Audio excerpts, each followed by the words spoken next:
Okay, Sir Mark. Tapos na tayo sa 46 meters. Nandito po tayo ngayon sa 100 meters. Ito eksakto talaga kasi dinipat natin. Nag-range finder tayo. Okay, firing.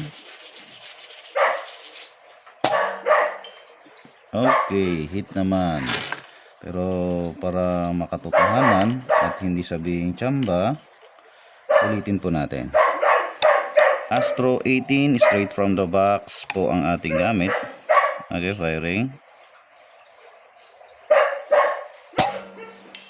Tumunog pa rin, Sir Mark. So, okay.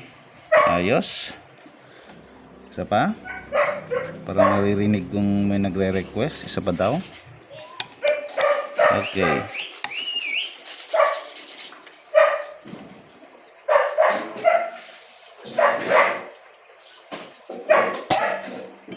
Tumunog pa rin. So, ayan, Sir Mark. 100 meters, 4x4 inch plate. Yun. So, mga gusto mag-range, MOA po gamit natin ngayon. Around 3, 1, 2, 3.5.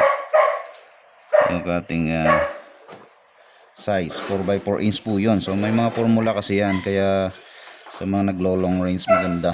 Napakita natin kung talaga makatutuhan ng 100 meters or anong meters yan. Kasi, kakalculate nila yan, may formula. Ayan. Anyway, pakita natin, Sir Mark. Ayun. So, pasado na siya sa 46 meter 1 inch plate. Pasado na rin po siya sa 100 meters. Okay na siya. Good to go. Hope mag-enjoy po kayo later on. And thank you, Sir Mark, for trusting and Bass.